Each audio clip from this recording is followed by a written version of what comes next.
desde todo punto de vista. A ver, coronavirus es una familia, obviamente, y son bastantes jóvenes, y es muy probable que muchos de ustedes hayan sufrido de coronavirus. Los alfa y los beta han estado en el mundo causando resfriado. Una de las grandes características de coronavirus alfa y beta es que, al igual que rinovirus, tienen temperatura límite de reproducción. ¿Cuál es la temperatura límite de reproducción? Comenzamos con las damas, ¿no es cierto? Muy bien, Valentina, gracias. 37 grados. Por lo tanto, solamente pueden pasar, o sea, de rinovirus solo les puede dar catarro. Lo mismo pasaba con coronavirus y por eso estaba incluida dentro del resfriado. ¿Alguien se iba a morir de eso? No. Pero luego vinieron los mutantes. Entonces, estos virus cambian su estructura y son totalmente diferentes. Aquí es muy importante, esto en orden, primero fue el SARS, luego fue el MERS, luego fue el corona. ¿Por qué estos son importantes, jóvenes? Porque estos ya no tienen límite de reproducción en temperatura. Es decir, pueden reproducirse en cualquier tejido y eso los hace extremadamente peligrosos. Entonces, ahora nosotros tenemos que aprender el SARS-CoV-2, ¿no es cierto? Todos los coronavirus tienen la estructura de corona, de ahí viene su nombre porque se ven así en el microscopio de microscopio electrónico. Entonces, para nosotros es muy importante la proteína S, espícula o espiga, es lo mismo, o spike, depende de qué nombre se utilice, porque esta es la que le permite unirse a las células y reproducirse. Este es un virus ARN, ya se dicho, la mayor parte de virus son ARN. Entonces, el SARS-CoV-2 es de la familia de los beta corona. Entonces, esto de aquí es importante. ¿Por qué? Porque cuando se produce la enfermedad, entonces la enfermedad se llama COVID-19, ese es el nombre. Literalmente el COVID no existiría. Entonces, esta enfermedad, ¿de dónde viene? El hecho de que descubrieron en diciembre de 2019 que era un coronavirus nuevo. ¿Listo? De hecho, ese fue su primer nombre, nuevo coronavirus. Entonces, ¿de dónde sacaron el 19 del año? Jóvenes, el 31 de diciembre de 2019, para celebrarnos feliz año nuevo, fue el discurso de la OMS. Y dijeron, sí, es un nuevo virus, no sabemos qué va a pasar, es contagioso, tenemos que hacer algo, ¿no es cierto? Pero todavía no dijeron, pero ¿qué hacemos? Todavía no dijeron qué hacemos, ¿no es cierto? Y ahora, ¿por qué es importante esto de las familias? Porque nos predice cómo se va a comportar. Entonces, ¿qué pasa con el coronavirus? Esto de aquí, jóvenes, esto es indispensable. Daniel, ¿cuál es el receptor de SARS-CoV-2? Valentín. Antonella, perdón. ECA. ¿Qué cosa es ECA? Liz. Valeria, ECA. Muy bien, es una enzima, María José. Ahora solamente falta un poquito más. ¿Quién ha hecho fármaco? Enzima convertidora. ¿Y por qué es importante en farmacología? Porque convierte en potencia en... Es el algo terapéutico más importante del tratamiento de la hipertensión. ¿Listo? Los inhibidores ECA, ¿qué cosa creen que inhiben? A ECA, muy bien. Esto es bien importante, jóvenes, ¿por qué? Porque el receptor de ECA es mucho más abundante en pulmón. De hecho, si uno toma inhibidores de ECA y le van a caer mal, va a hacer alguna reacción adversa, es tos, porque están en el pulmoncito. Entonces, ¿por qué esto es importante, jóvenes? Porque curiosamente eso definió las poblaciones en riesgo, pacientes hipertensos que tienen que ver con la ECA y pacientes obesos, eso no se sabe muy bien por qué, eran quienes hacían peores cuadros. Entonces, hipertensos y obesos eran quienes se nos iban a morir. Y digo, ¿y por qué es importante esto, jóvenes, ahora? Porque no ha desaparecido, ¿no es cierto? Ahora, ECA es una enzima que regula la presión arterial y casi es ubicua. ¿Qué significa ubicua, por favor? Por lo tanto, si la enzima está en todos lados, el virus puede atacar a todo lado. ¿Y eso nos perjudica o no nos perjudica? nos perjudica muchísimo, por eso la gente se moría. Por eso es que el COVID avanzó tanto. Entonces, ¿qué es lo que pasa? Los receptores de ECA están principalmente en pulmoncito, entonces ya no es un coronavirus que da resfrío, este avanza rápidamente a insuficiencia respiratoria, ni siquiera neumonía. Por eso sus hermanos se llaman SARS. ¿Se acuerdan? Su otro hermano se llama SARS. Ustedes también deben saber qué es SARS.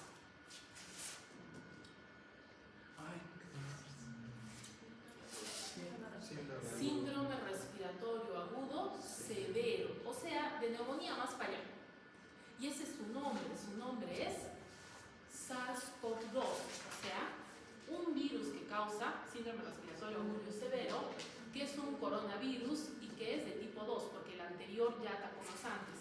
Entonces, es por eso de que es muy importante saber a la familia. Como vieron que era un coronavirus, dijeron, ¿a quién se parece al coronavirus 1? ¿Qué hizo el coronavirus 1? Generar síndrome respiratorio agudo severo, pero ese se limitó a la parte de Asia. ¿No se acuerdan la época en que cerraron los aeropuertos de Japón, Corea?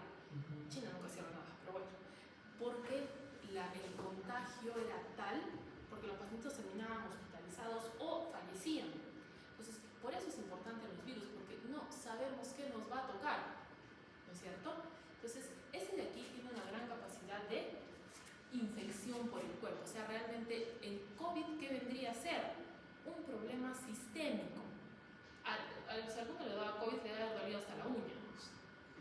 Los pacientes refieren una sensación como que te duele todo, como que sientes un cansancio, que no puedes mover un dedito. Entonces, ¿dónde estás enfermito? En todo lado. Por eso es bien peligroso. Entonces, es un virus ARN, va a ingresar y va a comenzar a robar la envoltura. Es un virus con envoltura. Esto hace que sobreviven los ambientes más tiempo. Y por eso es que tenía que hacerse eso. Entonces, vamos a ver a los parientes. ¿Qué es esto? La tasa de mortalidad, ¿no es cierto? ¿Por qué hacemos esto? Porque decimos, a ver, ¿quiénes eran sus parientes? El MERS. 34% de tasa de mortalidad. Eso significa que de cada 3 se me moría uno, ¿no es cierto? Jóvenes, ¿se acuerdan que el 20% de mortalidad estaba mal? Entonces, esto está fatal. ¿Qué pasó? Cuando contagian cuando son muy agresivos en matar personas, no se pueden contagiar tanto. Por eso a veces eso hace que se limiten a ciertas áreas. Este no salió más de 2 países. Luego está el SARS, el primero, ¿no es cierto? Que puede llegar a una mortalidad de 9.5. ¿Cuál fue la ventaja de este? No era tan contagioso. Y nosotros, 3 a 4% fue la mortalidad con la que se quedó al final. Pero, ¿por qué hicimos tanto escándalo entonces? Por la cantidad de contagio. El coronavirus SARS-CoV-2 se contagia más que la gripe, más que la influenza. ¿Y por qué lo comparamos con la influenza? ¿Dónde está esto? La gripe española fue la influenza, fue la anterior pandemia. ¿Listo? No hay que tener en cuenta de que en la anterior pandemia, en 1918, que fue el inicio de la Primera Guerra Mundial, no había aviones. Así que cruzaran, o en esa época ustedes creen que uno iba en avión de aquí a Europa en un día. No, se iba en barco y tardaba 3 meses. Entonces, era también bastante contagioso porque si llegaba un barco con gripe española, casi garantizado que media ciudad portuaria se moría. El problema era pues contagiado, ¿no es cierto? Entonces por eso ahí hubo esa limitación, pero nosotros no teníamos esa limitación. Acuérdense que viajamos por todos lados. Entonces, aquí estamos más o menos viendo qué pasó. El SARS-CoV-1 va a aparecer en 2003, ¿no es cierto? Y eso sobre todo se identificó en la parte de Asia y pasó de un animalito. Generalmente se sospecha que es por consumo, no se sabe exactamente, pero a ver, jóvenes, ¿quién le va a ir a preguntar un virus? Es como que comencemos con la historia de dónde viene el ser humano. ¿Por qué fue el primero, el huevo o la gallina? No hay ninguna prueba ni a favor ni en contra. O sea, no hay una cosa certera, pero sí se ha visto que estos murciélagos tienen coronavirus, entonces pudo contagiarse. El MERS también, pero fue ayudado por los camellos. Este de aquí, como les digo, se autolimitó. Y este de aquí también venía por el murciélago. murciélago y el pangolín. El pangolín es un tipo de... La cosita que se hace de charangos y tiene un caparazoncito, un chiquitito.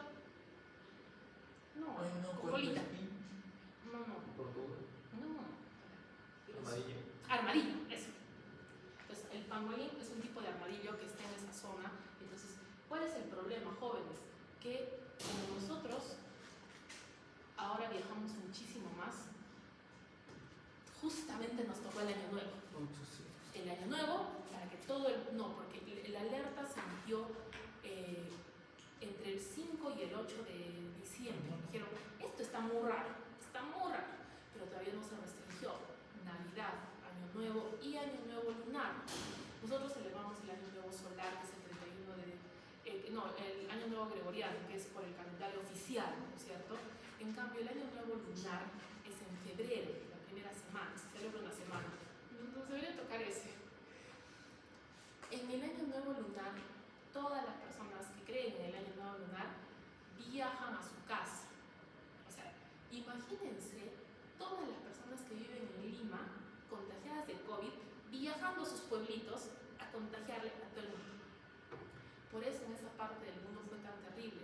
Toda la parte de Asia, Tailandia, Bangkok, Japón, Corea, China, son de esa tradición del Año Nuevo lunar. Por eso ahí golpeó tan feo y tan fuerte, todo el mundo dijo, aquí sí nos, porque mucha gente que vive en el mundo tiene esta tradición. Entonces imagínense repartiendo. Jóvenes, hemos estado encerrados 3 años, ¿verdad? ¿Sí se acuerdan? Y hubo casi 700 millones de contagios. O sea, imagínense no encerrados. Y jóvenes, ustedes dirán, 6 millones de muertos no está tan mal. En la gripe española, en nuestra anterior pandemia, se murieron 50 millones. Hemos disminuido, sí, jóvenes, pero hay que tener en cuenta que en esta época tenemos muchos más recursos médicos. Se nos murieron a pesar de todo, ¿no es cierto?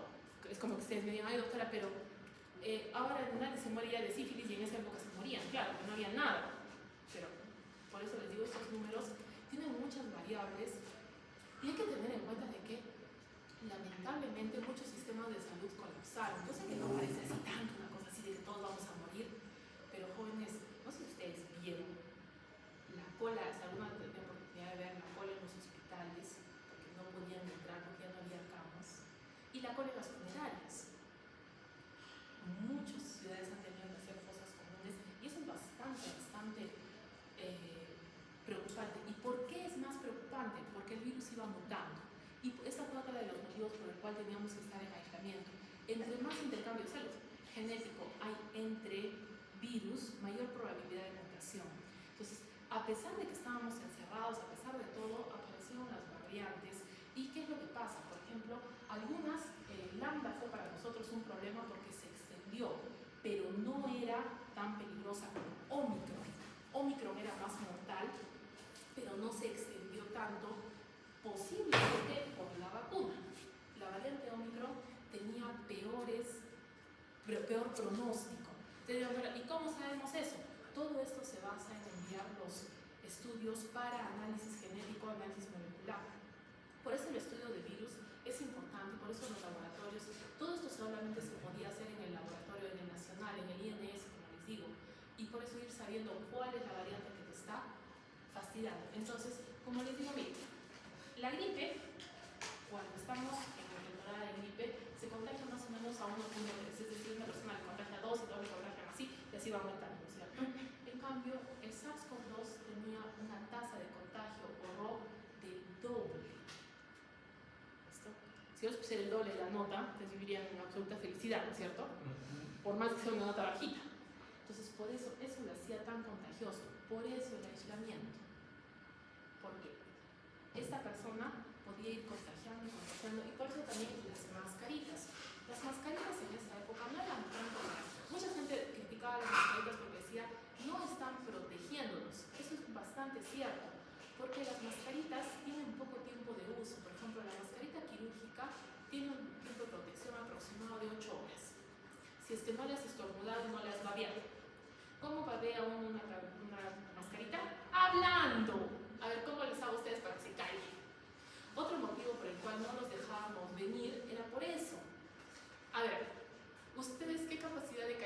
vienen cuando están en clase. O sea, nosotros damos la vuelta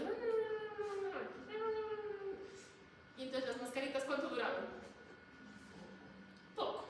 O sea, de hecho, ¿cómo se dice? Hicieron una fiesta en Odonto un viernes porque se rompieron, porque los chicos de último año estaban viendo a la clínica y no sé qué, le contagiaron a la secretaria, a la mitad de los profesores y tuvieron que cerrar la facultad por una semana. Entonces, ahí va la tasa de contagiosidad. O sea, ¿qué es lo que pasa? Las mascaritas hacen que tú no contagies, también protegen del contagio, eso es cierto, pero ayuda, o sea, ¿para qué sirve más? Para que tú no contagies. ¿También te ayuda a que no te contagies? Sí. Pero si es que la mascarita está bien puesta y todo lo demás. Ahora, ¿dónde está el problema? Como les digo, ¿qué te duele? Todo. Literal. Hay receptores de ECA en el sistema nervioso central. Pues también había inflamación. ¿Dónde se puso esto difícil? Entonces, ¿qué necesitamos? Tos. Tos con dolor y disnea. O sea, el paciente sentía que le faltaba el aire. ¿Qué era especial? Pérdida del olfato. ¿Sí? El paciente, ustedes dirán, tal vez le pasa a toda la ciudad, no. Aquí es más rápido y más fuerte. Y pérdida del gusto. ¿Ya encontramos esta pérdida del gusto? De esta pérdida. Entonces, ¿cómo mejorábamos el diagnóstico? Con estos síntomas que les he dicho. Anosmia y ageusia, ¿no es cierto? Entonces teníamos tos, disnea, anosmia, ageusia. Primero es la anosmia, es casi seguro que esto se fue a la displasia rápida. Y esto es muy importante, pues ¿cómo sé que es COVID? No es una neumonía normal. Por la anosmia y la ageusia y la caída de la saturación de oxígeno. Es mucho más rápido esta y estos pacientitos rápidamente van a llegar a 90%. Si la saturación de oxígeno es por debajo del 90%, el paciente debe iniciar oxígeno en este caso. Ese era el protocolo. La mayor parte de veces se puede esperar a ver si está, porque estamos hablando sobre virus. Aquí tenemos que hablar también de exámenes. ¿Cuáles van a ser nuestros puntos claves de examen? PCR, IgM y antígeno. No está el antígeno. Tampoco está el antígeno. Bien, muy bien. Entonces, ¿dónde ponemos al antígeno? Justo debajo de la PCR. ¿Qué sucede? El método de diagnóstico va cambiando. Cuando comenzó el problema del coronavirus, los principales eran PCR, que es la cara, y el diagnóstico de IgM. ¿Por qué? No teníamos vacuna y no habíamos visto nunca antes al virus en el planeta. ¿De dónde iba a salir la IgM? De contactos. El problema de la IgM puede tardar entre 7 y 15 días en darte positivo. Y entonces, si mi paciente está mal, pues no me ayuda, ¿no es cierto? Por eso, al comienzo todo era PCR. Sino que primero tenías que crear el kit de PCR. Eso fue lo que demoró un poco también. Porque si no tienes el kit de PCR, ¿qué vas a diagnosticar? Entonces, en esa época, si ustedes se recuerdan, esta PCR estaba más o menos unos 600 soles. Pero el problema principal era el oxígeno, que no había oxígeno por ningún lado. Entonces, luego surge el antígeno. ¿Qué creen que vamos a medir del antígeno? La espícula S, o proteína S, o proteína spike. ¿Qué harían ustedes? Y por eso hay que rascar la naricita. Se comenzó con la garganta. Como no tiene límite de temperatura para reproducirse, se raspaba la gargantita. Entonces, esto fue cambiando, por eso es que aquí no está, ¿no es cierto? Pues tenemos que tener en cuenta que el paciente primero va a estar asintomático, luego va a aparecer lo que les digo. ¿Y qué es el periodo de ventana entonces? Mientras no aparezcan los anticuerpos para el diagnóstico. Entonces eso no nos convenía. ¿Qué fue lo que hicimos entonces? Bypaseamos la inmunología. Y el antígeno aparece al segundo día. Entonces eso nos ayudaba muchísimo, ¿no? Mi paciente podría estar asintomático, ¿no? Sí, les debe haber pasado de que alguno de los familiares tenía COVID y les mandaron a rascarse la naricita a todos. Entonces, ¿eso por qué? Porque aunque tú no te sientas mal y tienes el virus en la naricita, estás contagiando, estás incrementando la transferencia del virus. Tú puede que no te sientas mal, pero la otra persona sí. Entonces, ¿cuál es el método de elección para diagnosticar SARS-CoV-2? prueba antigénica de muestra de hisopado nasal. Se vio que tenía más concentración que la saliva y menos contaminación. Entonces, es muy parecido, la verdad, pero es mejor el de la nariz. ¿Y con quién se comparaba? Con la PCR. La PCR, ¿qué ventaja tenía? Darte el diagnóstico antes. O sea, desde entrar.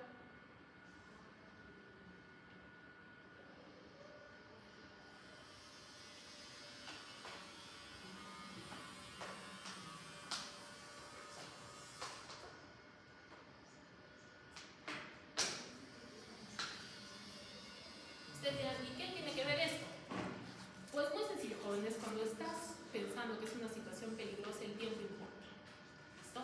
Ahora, la IgG ha sido retirada porque antes sí se consideraba. Si tenías una familia con COVID y les hacías IgG, IgM a todos y alguno te salía con IgG, significaba que esa persona había pasado por la infección, aunque no tuviera síntomas. Muchas de las personas que han recibido la vacuna dicen que no han estado enfermas de COVID, pero eso no es cierto. ¿Por qué? Hay muchos asintomáticos, sobre todo en la población joven que puede defenderse. Se ha demostrado que, ¿por qué? Decían, ¿de dónde se ha contagiado X persona? Les haces las pruebas a los demás y han pasado por la enfermedad aunque no hayan tenido síntomas. Pues ahí está el gran problema de tenerlos encerrados. ¿Por qué? La gente joven no tenía síntomas, la gente joven no colaboraba con portarse como Dios manda, la gente joven no estaba vacunada, porque primero se vacunó a las personas de riesgo, adultos mayores, pacientes con obesidad y pacientes con hipertensión. ¿Ustedes tienen de eso? Ninguna de las anteriores.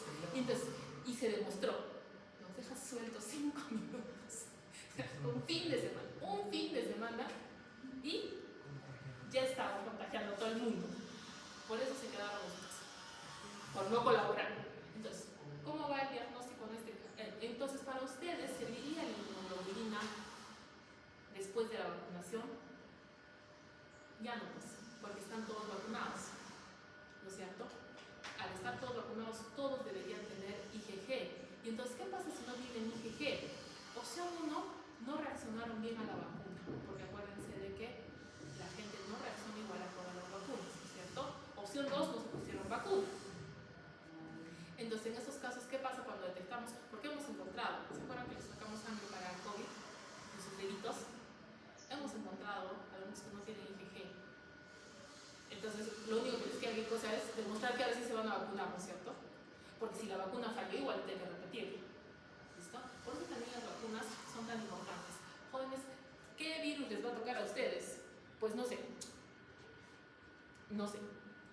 Por ejemplo, el mío fue el Hanta, que por suerte, es que yo creo que cada que hay un curso de microbiología, aparece uno nuevo. O sea, cada promoción debe tener su virus. Porque en mi época fue que el Hanta estaba pasando mientras estábamos haciendo el curso. Y hubo un caso en Perú, tuvimos que reportarlo.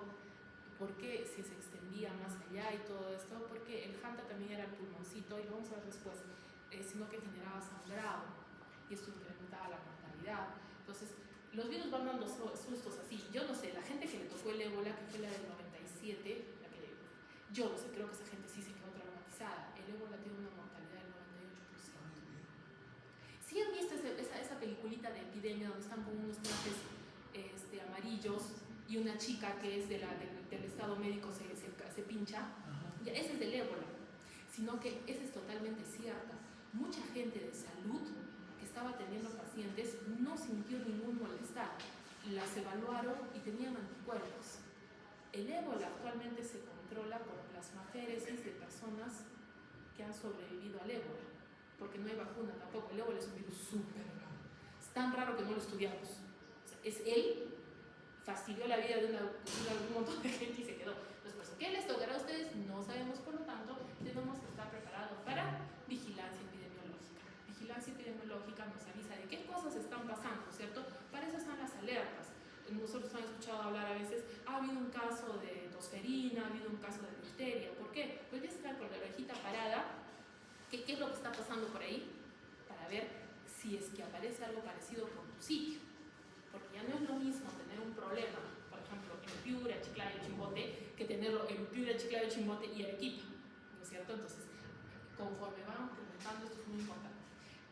Evaluar cuándo el aislamiento es importante. Jóvenes, tenemos que estar convencidos de cuándo el aislamiento es importante. En nuestro país el aislamiento era importante porque no teníamos la posibilidad de controlar a la población. Ustedes dirán, ¿se puede controlar? Sí, jóvenes. ¿Se acuerdan que el COVID aparece en todo lado? Es bien frecuente que los pacientes con COVID tengan diarrea. Las heces indican la cantidad de personas contagiadas con COVID. ¿Por qué? Eso se hizo en Madrid. Evaluar el agua de alcantarilla y ver qué áreas tenían alta concentración de coronavirus en el agua de desagüe. ¿Por qué? Porque no importa que tengas síntomas o no tengas síntomas, igual eliminas el virus por las heces. Y entonces en aquellos lugares donde había una alta insistencia, sí, se decía que o que se pongan mascarilla o que se queden en su casa porque estaban contagiando a más gente. Ustedes dirán, y eso se puede hacer. Se puede hacer, sino que se necesita muchísimo más esfuerzo y por eso uno tiene que tener acceso a lo que le dice su realidad, ¿no es cierto? Entonces, por eso es muy, muy importante estar informado sobre lo que realmente sirve, ¿sí? Si se ponen ustedes a decir que había que tomar ivermectina, ¿cómo se dice? No sé, hubiera inventado algo más doloroso que sacarle esa sangre arterial del ojo. ¿Por qué? Porque no tiene nada que ver y al final en los estudios a largo plazo se vio que no hacía nada. O sea, lo mismo daba que tomes o que no tomes. Pero, ¿y si te salen ronchas? ¿Y si te pasa cualquier cosa? Entonces, es muy importante saber cuál es el mecanismo para diagnóstico, tenerlo presente y ejecutarlo para poder recomendar a la población y evitar una desgracia mayor. Por lo tanto, como les digo, antes se hacía por hisopado faríngeo, pero hemos dicho que es mejor por hisopado nasal. ¿Por qué estamos viendo esto, jóvenes? Porque es muy importante. La PCR se hacía al comienzo porque era el único diagnóstico y es excelente y también se sigue haciendo para control epidemiológico. Así fue como nos dimos cuenta de que había variantes y que se comportaban de forma distinta. Pero si es que yo quiero una prueba que sea rápida y económica, y voy a utilizar la prueba antigénica. Entonces tenemos que saber para qué sirve cada prueba. La prueba antigénica se hizo muy popular porque era muy económica, muy fácil y muy rápida. Entonces ya le podíamos decir a las personas si estaban o no estaban con COVID, porque había personas que necesitaban esto, por ejemplo, para ir a trabajar. Entonces, por eso les digo, ¿cuál es el diagnóstico actualmente para COVID? Prueba antigénica de hisopado nasal. ¿Cuál es la mejor prueba? El PCR de hisopado nasal. Las otras, las pruebas de IgM y IgG servirán actualmente.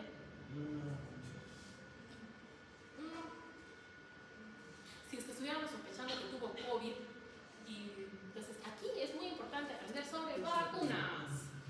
Vamos a aprender las 3 vacunas más importantes. La primera fue, ¿dónde está? Sinopharm. Esta fue una de las primeras vacunas que agarraron al virus y lo inactivaron. O sea, se acabó. ¿Se puede enfermar el paciente de COVID por esto? No, porque es intramuscular. Para que se reproduzca en el brazo, con el sistema inmune ahí encima, y llegue a cualquier lado, además la cantidad también es pequeña, ¿cierto? No hay casos de que haya, además ahora tendría, ¿cómo se dice? Que reactivarse, no ha habido casos. Y luego están la de RNA, ¿no es cierto? Y este es el de vector viral. Esas son las 3 que hay que aprender. ¿Qué es un vector viral? Agarrar otro virus, generalmente es un adenovirus que se reproduce rápidamente y allí ponerle el material genético de la espícula S para que lo produzca y el sistema inmune lo ataque. Ahora, ¿te puede dar COVID de eso? No. ¿Cómo te va a dar COVID si solo tienes la proteína S? ¿No es cierto? Es como una intoxicación. Y el otro es el de RNA mensajero. Es decir, te dijeron, miren, el RNA puede ir en bolsitas, liposomas. Y entonces se pegará por ahí, se producirá la espícula S y tendremos... Ahora, ¿cuál es el detalle con esto? De que estas vacunas no se habían utilizado antes. Las de estas dos tienen RNA. Entonces, ¿y qué no sabemos. No ha habido una publicación oficial sobre exactamente qué pasa, porque aquella sí no la sabemos, ¿no es cierto? Es la versión oficial del sistema inmune. Agarrar el virus, destruirlo y generar anticuerpos. Se acabó. Pero tener ARN mensajero, es decir, un ARN listo para trabajar, circulando sin saber qué cosa hacer. Jóvenes, esto es tecnología de la más alta, esas cosas. Entonces, ¿y de dónde lo sacaron? Han estado tratando de utilizar RNA mensajero en liposomas como vacuna contra el cáncer. ¿Para qué? Para que el cuerpo reconozca las proteínas del cáncer y mate a las celulitas que están causando el cáncer, ¿no es cierto? Pero comprenderán que no les había funcionado, porque las proteínas cambian, se esconden y todo. En cambio, la proteína del virus es bien simple. Es solamente la espícula y punto. Y entonces sí funcionó. Y por eso, sino que alguien dijo, pero eso es experimentar con seres humanos. Sí, pero se están muriendo en el hospital.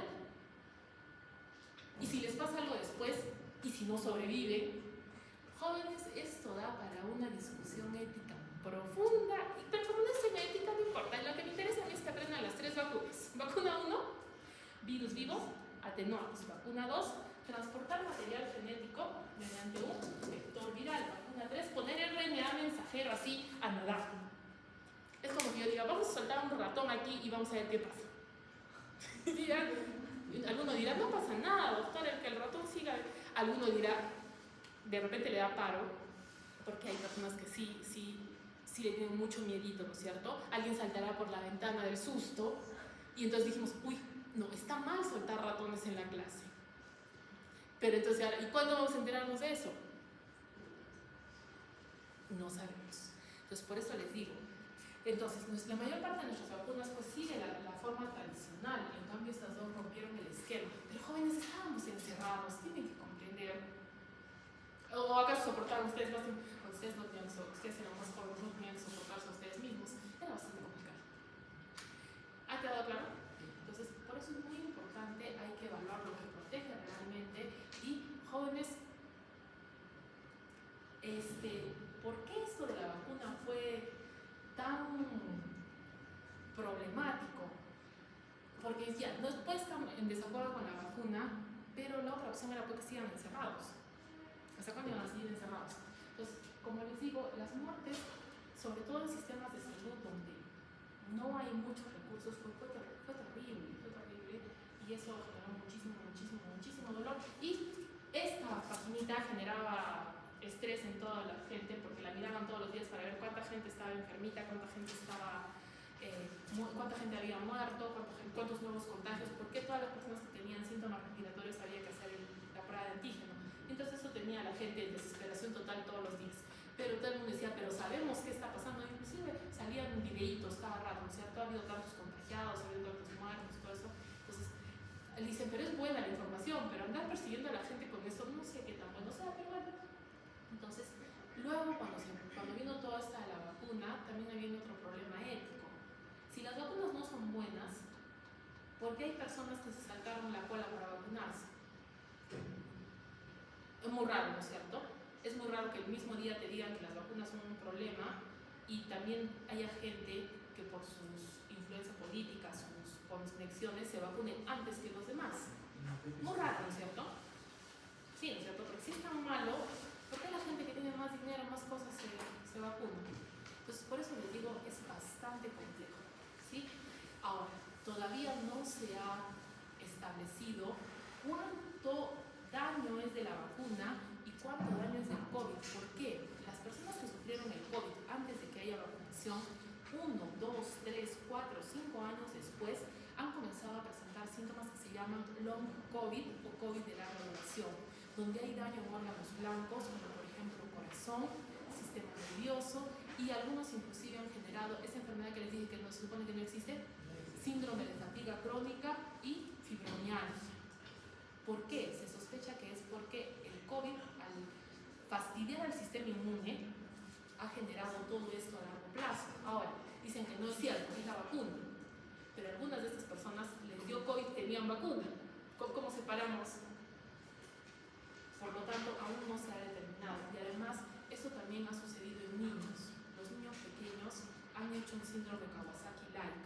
El Kawasaki es una enfermedad muy donde el corazón de los niños es atacado por el sistema inmune. Es una enfermedad secundaria y estos niños hicieron Kawasaki. Entonces, otra cosa que no nos han dicho todavía es si es que los niños que tuvieron problemas a nivel sistémico estaban vacunados o no estaban, ¿cierto? Si les dio el COVID antes de la vacuna o después. Entonces, es bien complicado, jóvenes. ¿Por qué? Porque no tenemos los datos. Ahí está el problema de no producir tus propios datos. Si la gente no te quiere compartir sus datos, ¿qué haces? Seguir andando a ciegas. En cambio, si uno produjera los mismos datos, podría ver realmente qué está pasando, ¿no es cierto? Entonces hay muchas preguntas. Como les digo, esta paginita del Ministerio de Salud nos demostró que en internet puedes encontrar todo, pero también la gente estaba totalmente enloquecida porque seguía rompiendo cuánta gente se podía contar. Esto cambió el sistema de salud y allí fue donde se comenzó a ver la importancia de esta clínica electrónica. ¿Por qué? Si mi paciente no puede respirar ni puede hablar, está medio inconsciente, y yo busco en el sistema si es que le ha dado COVID, tiene hipertensión, si tiene cualquier otra cosa, pues es mucho más fácil, ¿no es cierto? Entonces, como les digo, las variantes siguieron cambiando. No sé en qué variante estaremos, porque ya no se está haciendo tanta seguimiento de estos cambios, pero jóvenes, el COVID sigue existiendo. Entonces, ahora el COVID ha entrado dentro de ¿qué síndrome? Gripe, ¿sí? ¿Dónde me quedé? Entre los dos Rodrigos. Tatiana. Sí. Ay, perdón, Lucía. Síndrome gripal.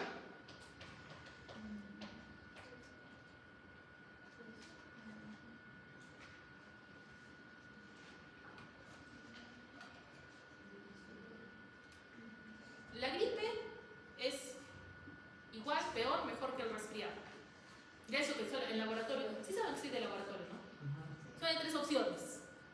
Normal, aumentado, disminuido. No más, ¿cierto?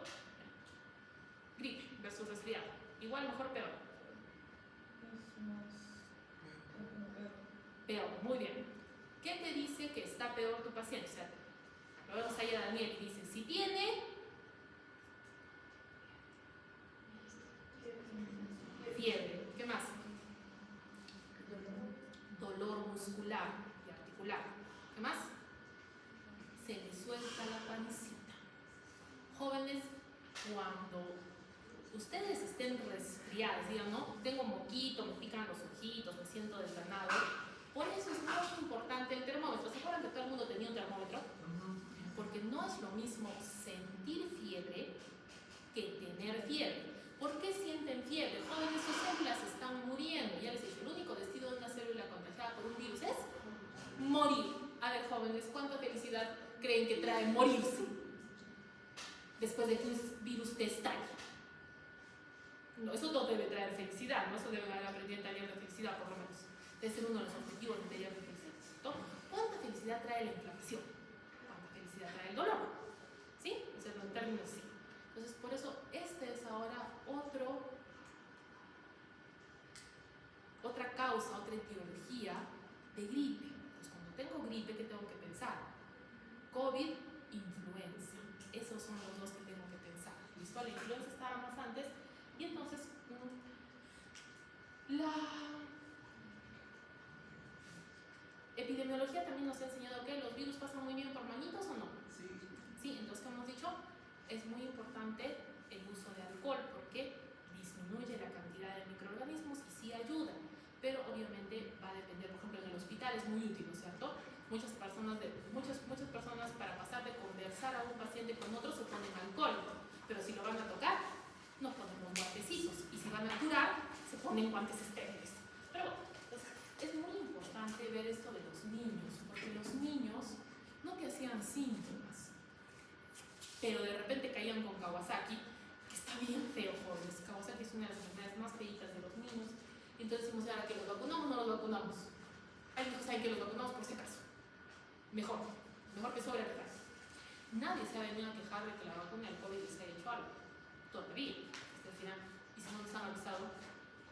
Pero a ver, si ustedes no se hubieran dado cuenta, o sea, cuando es una cosa ya muy grande, ya no se puede esconder, ¿no es cierto? Entonces, muy bien. ¿Qué hemos aprendido sobre el COVID? Muy importante. Diagnóstico, ¿no es cierto? A ver, ¿ustedes creen que si vengo con mi conjunto de hisopos y digo, todos vamos a ser hisopados, ¿tiene sentido? No, ¿qué necesitamos para ser hisopados? Sintomatología, ¿no es cierto? ¿Cuál era la sintomatología del COVID? Es un resfriado con tos seca generalmente, disnea, anosmia, ageusia, ¿no es cierto? Y lo siguiente que hago es medirle la saturometría. Con los síntomas nada más voy a hacerle su prueba de COVID. ¿Qué más es frecuente en este paciente? Que haga fiebre y se le suelte la barriguita, ¿no es cierto? De ahí viene el síndrome gripal. Eso suele suceder un poquito más adelante. Primero es la tos. Entonces, por eso, si no tiene el síndrome completo, no importa.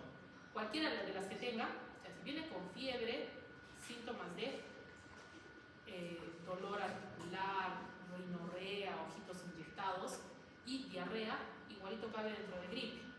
Y tenemos que considerar COVID. Y si viene con la parte donde tiene síntomas de resfriado, ojitos rojos, naricita que corre, tos y anosmia, ageusia o ambos, uno u otro, le hacemos COVID, ¿no es cierto? Ahora, para este momento, ¿valdría la pena hacer IgG, IgM?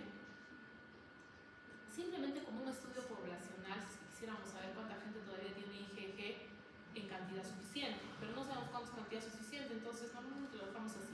¿Por qué les hacemos a los estudiantes? Para descubrir si alguno no se ha vacunado. Su resurrección total, ¿listo? ¿Qué más? ¿PCR tiene valor? Sí, PCR es mucho mejor. No lo hacemos porque es caro, pero nos permite evaluar variantes, nos permite ver si es que es un caso normal o un poquito más grave y es muchísimo más rápido, ¿cierto? Muy bien. Tratamiento. Paciencia, buen humor y corticoides. En el caso de COVID, si presenta SARS, sí se vio que los corticoides mejoraron. ¿Y qué le damos para el virus en sí? Buena voluntad. Mantener hidratado, mantener sus constantes, no se puede hacer mucho, ¿listo? En este caso, curiosamente, controlar el sistema inmune disminuía el COVID, ¿listo? Muy bien. ¿Ha quedado claro? Muy bien. Y le hemos dicho ya las 3 vacunas. ¿Cuáles son las 3 vacunas? Rodrigo del fondo, una vacuna. No, estamos prohibidos de utilizar nombres. Virus, AT, o sea, estaba vivo. Sí, o sea, ustedes cuando están durmiendo en mi clase están vivos, solamente atenuados. De alguna forma tienen que aprender, criaturas. ¿Sí? Y por favor, si dicen que en algún examen está atontado, dicen que atenuado, perdón, me confundí de palabrita, ¿cierto? Muy bien. Claudia, ¿has escuchado alguna de las vacunas? ¿No? ¿El qué? Pero son diferentes, ¿no es cierto? Pero necesitamos el fundamento. Entonces hemos visto virus vivo, atenuado. ¿Sabes si le toca a quién? Antonella. Muy bien, un vector viral, ¿qué cosa es? Un virus que carga un trocito de material genético para repartir por ahí. Y la última es RNA o ARN mensajero, que ya les he dicho que se está listo para sintetizar proteínas fícula. Muy bien, vamos a pasar con rabia. Jóvenes, si yo les digo que mi paciente tiene rabia, ¿se va a salvar? No. Jóvenes, la rabia es 100% mortal. ¿Sí? ¿Ya apuntaron en su cabeza? Sí. La rabia es... ¿Para qué estudiamos la rabia? Para que ningún ser humano sufra de rabia. Para eso estudiamos la rabia. ¿No está la rabia? No, sí está. Entonces, Rhabdoviridae es una familia. Dentro del grupo, el género Lisaviridae es el que contiene el virus de la rabia. Doctora, ¿por qué tengo que saber eso? Porque alguna vez te van a preguntar cuál es el virus que tiene forma de una bala. El virus de la rabia es el que tiene forma de una bala. Y te dice, estamos buscando un lisavirus que ha atacado a una población y yo qué sé. Esos son importantes. Hay otros virus dentro de esta misma familia que van a estar en otros animalitos. Y esto es muy importante para la perpetuidad de... Esta familia de virus se perpetúa por los animalitos. Entonces, ¿cómo se llama cuando una enfermedad es de animalitos? Zoonosis. La rabia es una zoonosis. O sea, muy bien, joven, si mi paciente tiene rabia, y está muy enfermito, y está en el hospital, y muerde a alguien, ¿le va a dar rabia? No, la gente no va mordiendo a otras personas, y la probabilidad de contagio no se ha demostrado. Pero los humanos sí pueden pasar la rabia a otros humanos. Ahorita vamos a ver cómo. Entonces, la rabia se perpetúa por los animales. No vamos a eliminar animalitos, jóvenes. Eso no se hace. ¿Listo? Entonces, aquí esto es muy importante. El virus va a replicarse tanto en músculo como en nervio. ¿Por qué eso es importante? ¿Dónde te muerden generalmente? Justo en el gordito de la pierna, ¿no es cierto? Entonces, ¿el virus se reproduce? Sí. ¿Hay infección? Sí. ¿Mi paciente se me va a morir? No. Porque para que sea rabia tiene que tocar al sistema nervioso. Cuando toca el sistema nervioso comienzan los síntomas y ahí sí ya nos fuimos a la desgracia total. ¿Quién me tocaba? Tú fuiste la última, ¿verdad? No, tú fuiste la última, Angelita. ¿Cómo se llamaba el receptor de rabia? Les he dicho que tenían que aprender eso. Ahí sí, está en un cuadrado y eran 3 receptores. No he pedido más ni siquiera. Muy bien, el receptor postsináptico de acetilcolina. ¿Por qué es importante esto, jóvenes? Porque hasta que no encuentres una terminación de acetilcolina, tu paciente se puede salvar. Ahí está el detalle. ¿Ha quedado claro? Por eso es muy importante. O sea, mientras no toque al receptor de acetilcolina, estamos bien. Al del nervio. Entonces, ¿qué es lo que pasa? Entonces, como habíamos propuesto, el perrito mordido al humano. ¿Dónde está el virus en el perrito? En su saliva. ¿Por qué? Si yo les he dicho que esto es el sistema nervioso. Ahorita vamos a comprender. ¿Listo? Entonces, se reproduce el virus. Y cuando toca el receptor, va rápidamente a ir hacia el sistema nervioso central, va a ir hacia la médula, va a ascender a todo el sistema nervioso y se va reproduciendo y va saliendo de manera excéntrica hacia glándulas salivales y piel. Esto es para el diagnóstico, esto es muy importante, famoso. Entonces, ¿lo mismo va a pasar en el animalito o no? Los animalitos no necesariamente se contagian por mordidas, se contagian por la saliva. ¿Los han visto que se lamen entre ellos o no? Entonces, la saliva contaminada puede contaminar a los animalitos. ¿Listo? Además, también los murciélagos son otros portadores importantes. Y entonces, cuando duermen, las gotitas quedan suspendidas en el aire. Entonces, cualquiera que pase por ahí se puede contagiar. Entonces, otros murciélagos también se contagian. Entonces, lo mismo le ha pasado a estos que se han contagiado por las mucosas, ¿no es cierto? Ha tocado, ha ido al sistema nervioso, se ha reproducido y de ahí está saliendo a ojito, glándulas salivales y piel. Por eso el diagnóstico, ¿no es cierto? Si es que ya ha llegado aquí, significa que el virus ya pasó por el sistema nervioso o no. Por eso hay que concentrarnos en la piel, ¿o no? Si nosotros lavamos, vamos a disminuir la cantidad de virus, porque estamos sacando la saliva. Y los virus jóvenes, estos sí son bien sensibles. Los miras mal y se mueren, pero no se van a morir si no los lavas. Luego también se dice que hay que lavar profundamente. Y entonces eso hace que el virus salga. ¿Qué más? Inyectar la antitoxina o los anticuerpos contra rabia en la zona de la mordedura, ¿no es cierto? ¿Por qué? Porque si tú pones los anticuerpos, ¿qué va a pasar? ¿Cuál es el término cuando un anticuerpo, cuando tratamos de que un virus no se siga, cualquier cosa no se siga proliferando? Daniel, ¿qué cosa es? Le vamos a inyectar gamma globulina hiperinmune o IgG contra virus de la rabia en el musculito. ¿Qué contiene? IgG, ¿no es cierto? ¿Qué va a hacer la IgG? Va como neutralizar. Es neutralizar, ¿no es cierto? Cuando los anticuerpos se unen alrededor del virus, ¿a dónde se va a pegar? Y va a venir el sistema inmune y lo va a eliminar. ¿Y hemos salvado al paciente o no? Sí. Entonces, por eso, toda la gente que es mordida debería tener un ser humano que haya estudiado algo de ciencias de la salud para que no le dé rabia, ¿no es cierto? Porque si le da rabia, o sea, si toca el sistema nervioso del paciente, se va a morir. La larga y dolorosamente o en UCI, pero no va a morir. Eso es muy importante. ¿Ha quedado claro? Y entonces, por eso es que vamos a ver que se tienen que utilizar los dos métodos. Mi paciente podrá producir sus propios anticuerpos o no, Sí. pero se va a demorar o no. Por eso, cuando es una cosa grave, por ejemplo, este perrito está babeando y está muy, muy agresivo y ha atacado a esta persona, le ponemos la inmunoglobulina contra rabia, que se llama suero antirrábico, y también le ponemos la vacuna antirrábica. ¿Dónde se pone la vacuna antirrábica? En la pancita, alrededor del ombligo. Pero yo no la ponen ahí. Es que tenemos varias vacunas. Hay, ¿cómo se dice? Vacuna celular, depende de la que hayan comprado. Si es que ya han cambiado, porque sí, las vacunas no son las mismas, o sea, se sigue llamando vacuna contra la rabia, pero se puede aplicar en otros lugares, porque depende de cuál esté comprando, porque eso va cambiando, ¿listo? Entonces, es muy importante. ¿Por qué le ponemos la vacuna? Porque no sabemos si los anticuerpos le van a alcanzar.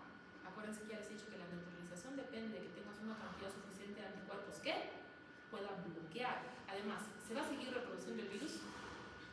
Si es que ha quedado alguno en el músculo, sí se va a seguir reproduciendo.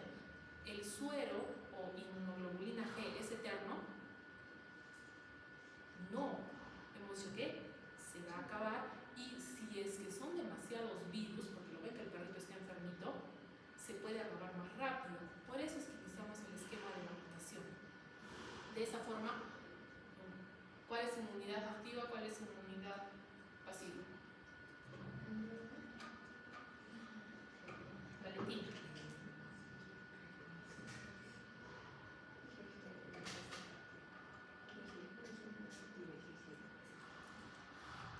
¿Cuál es activa y cuál es pasiva? No. La inmunidad que tú inyectas, o sea, la IgG que tú tienes en frasco, es inmunidad pasiva, pero la vacuna va a generar inmunoglobulinas. Las inmunoglobulinas que ha generado la vacuna, esa es activa, porque el paciente se ha esforzado por su inmunidad. En cambio, la inmunidad pasiva es la que tú pones en un frasco. Rápida, fácil de usar, pero limitada, ¿no es cierto? A corto tiempo, a lo que haya. Y por eso se ponen las dos. ¿Entienden la diferencia? Muy bien. Entonces, ¿qué es lo que pasa? Para la rabia, generalmente la dividimos en dos: rabia silvestre y rabia de ciudad. Entonces, ¿quién es el animalito responsable de la rabia silvestre? Los murciélagos. ¿Quién es el animalito responsable de la rabia de ciudad? Los perritos. Pero no son los únicos. Los gatitos pueden pasar rabia, ¿sí? Sino que es más difícil que un gatito se deje agarrar, ¿no? Porque los perritos están acostumbrados a los humanos. Entonces, sí, a veces los ven que se acercan y ellos también se acercan. En cambio, los gatitos no, te ven y salen corriendo.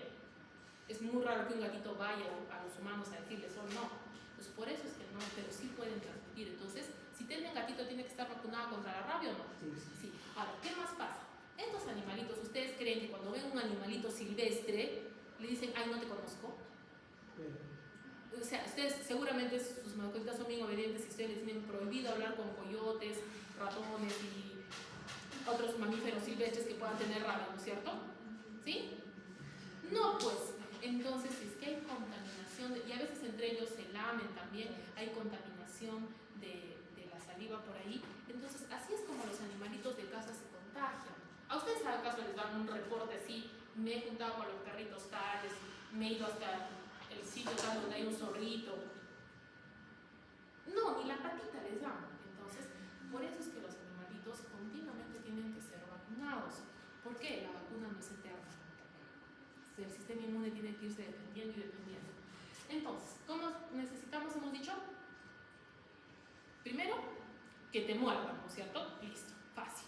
Luego, que te metas a las cuevas de los murciélaguitos que están tranquilos durmiendo de cabeza mientras babean y te respires las bocas. Eso pasa para las personas que van de, ¿cómo se dice? De excursión para buscar cuevas, meterse en lugares con agua y cosas así. Pues ya. Y la peor, que fastidies a los murciélagos, ¿no es cierto?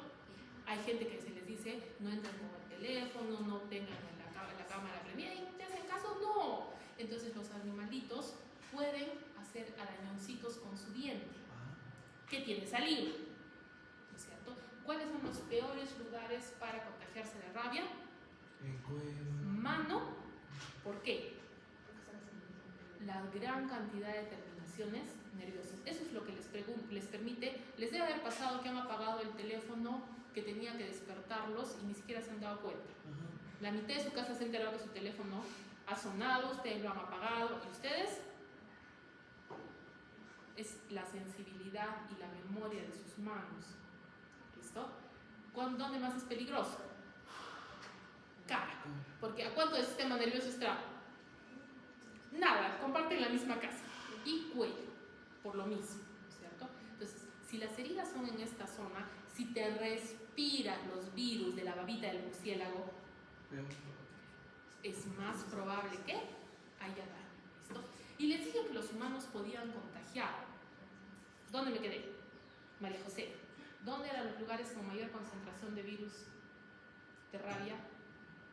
Cuando ya está saliendo el sistema inmune. ¿Qué? Saliva, ojos y la piel de la nuca. ¿Listo? Jóvenes, eso pasó.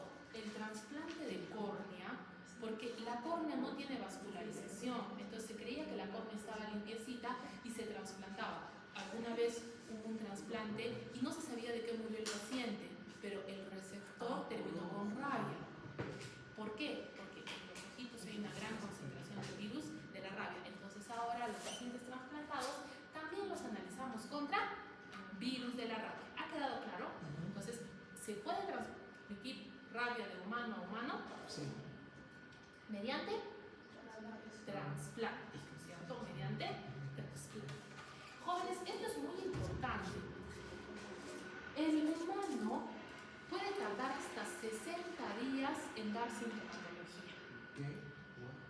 Por lo tanto, es así que se nos mueren los pacientes. Como el embarazante. Que le mordió el perrito y dijo, es un perrito inocente, ¿no es cierto? Ni siquiera se hizo higiene, no se hizo ver, porque el perrito no era suyo, ¿no es cierto? Era un perrito desconocido. Entonces, luego apareció en un mes y ya tenía sintomatologías. Entonces, ¿qué pasa? ¿Cuánto tiempo va a tardar en que el paciente tenga síntomas? Depende de cuánta virus hay. Si es que el perrito no se veía, si no estaba babeando, no estaba agresivo, podía tener menor cantidad de virus de la rabia, ¿no es cierto? Entonces, por eso también puede tardar más tiempo que nos demos cuenta. Y cuando nos falta, no podemos hacer nada. Entonces, también, si es que el paciente ha tenido vacunas anteriores, desde la resistencia. ¿A quiénes vacunaríamos? Ay, si los atrapamos, no está dentro del reglamento. Pero sí, por favor, cada vez que vean un veterinario, traten de vacunarlo. Todo vale, todo, lo que pueda vacunar. Alguien un poquito más expuesto a murciélagos y animalitos silvestres. Los que trabajan en las cavernas. Guardabosques y cuidadores de animalitos de zoológico, ¿no es cierto? Y así logramos atrapar a los veterinarios, sería una gran cosa. No está en la normativa, pero sí se recomienda. Es una excelente opción. Sino que, si es que ellos tienen vacunas, se van a poder defender mejor. Sí, ¿no es cierto? Pero los dejo así, que se dejen morder, arañar, lamer así libremente. No. Si es que sufre cualquier problema, cualquier herida, también hay que tratarlo, ¿no es cierto? Y, por último, la distancia, ¿no es cierto? Si le muerde la piernita, ¿tengo más oportunidad o no? Ya, si le mordió la piernita, ya es culpa del personal de salud, ya no es culpa ni del perrito. Entonces, ¿dónde es más peligroso? Manitos, cuello y cara, ¿no es cierto? Esos lugares, mejor lavar, mejor hacer extra que no pasa. Entonces, ¿qué pasa? Jóvenes, comienza con un cuadro muy general.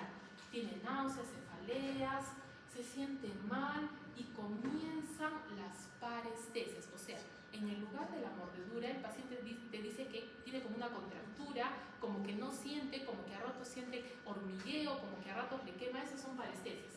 Sensaciones anormales que no deberían sentir, ¿cierto? ¿Cómo es la parestesia más clásica?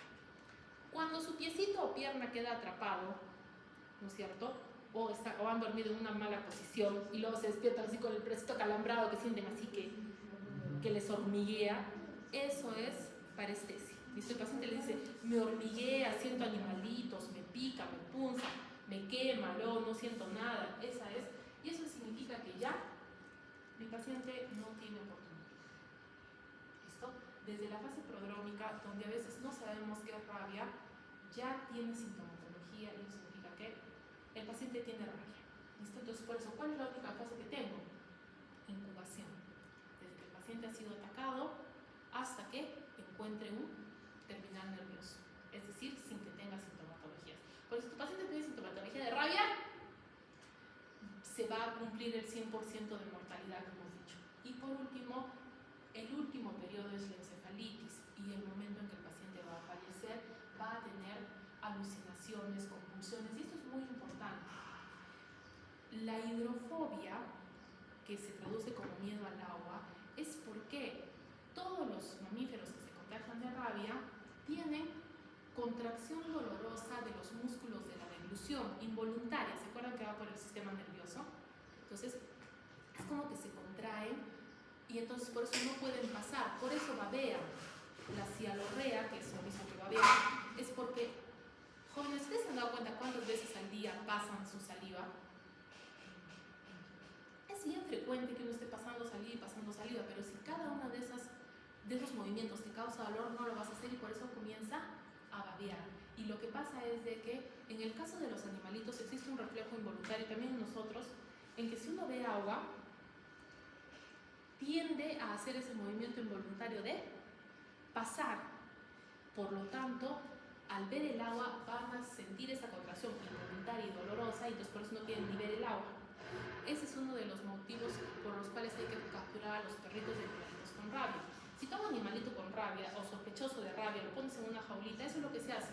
Las jaulas son así grandes y se le pone un plato grande de comida y agua, y un pocillo grande de agua. Si el perrito, gatito o animalito viene y come feliz y contento, no tiene rabia. En cambio, cuando el animalito tiene rabia, ve el agua y se esconde en una esquina para tratar de no mirarla. ¿Por qué? Tiene hambre, tiene sed, pero la contracción involuntaria es muy dolorosa. Por eso se llama hidrofobia. ¿Listo? Y el pacientito va a convulsionar y va a llegar a parálisis y la muerte. ¿Entendido? Entonces, esto es bien peligroso. Aquí tenemos dos cosas muy importantes. Hacer el diagnóstico ante-mortem y post-mortem. ¿Cuál les parece mejor? Ante-mortem, ¿no? Bien. Entonces, aquí es muy importante. ¿Por qué? Necesitamos una biopsia de la piel de la parte posterior del cuello. ¿Cómo se llama la parte posterior del cuello? Nuca. Entonces, una biopsia de la piel de la nuca. ¿Por qué? Porque allí hay mayor concentración de virus. Y haces la PCR y haces una inmunofluorescencia directa, o sea, encuentras el virus. Esto se hace en el INS, no somos nosotros. O sea, si tú tienes un paciente sospechoso de rabia, tomas la biopsia de piel de la nuca y le envías. ¿Qué más puedes hacer? Si es que puedes hacer ARN en saliva, o si no, también en lo de los cultivos celulares también se puede hacer, pero eso ya lo hace y la detección de anticuerpos. La detección de anticuerpos en una persona que no ha tenido vacunas antes es bastante útil y rápida. ¿Por qué ustedes tendrían IgG contra la rabia? No, pues ustedes no son ni perritos ni gatitos, no tienen vacuna contra la rabia normalmente. Pero, ¿qué es lo que pasa? Todo este diagnóstico simplemente nos confirma la causa de muerte. ¿Listo? Los pacientitos que se salvan de la rabia son quienes han sido tratados durante el periodo de infección, que aunque le des tratamiento puede haber cierta sintomatología, puede haber cierto daño, pero ya no se te va a morir, ¿no es cierto? Está bastante, el cambio es bueno, pero estos de aquí son simplemente para identificar que nuestro paciente tiene rabia y que vamos a cumplir la mortalidad de la rabia, ¿entendido? Y este de aquí, generalmente de los cuerpos de Negri, es para perritos y gatitos. Cuando capturas al animalito y estaba atacando personas, se les sacrifica y estudia su cerebro, el sistema nervioso central, pero especialmente el hipocampo tiene una alta concentración. Entonces cortas el hipocampo y buscas, y si encuentras cuerpos de Negri es que ahí se está reproduciendo el virus de la rabia, confirman, y entonces le damos más agresivamente tratamiento al paciente o no. Y quienes hayan estado en contacto, ha quedado claro. Entonces, el diagnóstico ante-mortem es muy importante porque tu paciente está vivo. Este sacarle el cerebro a tu paciente si ya tienes las pruebas aquí afuera? A ver, explíquenme, sí, díganme, o sea, honestamente.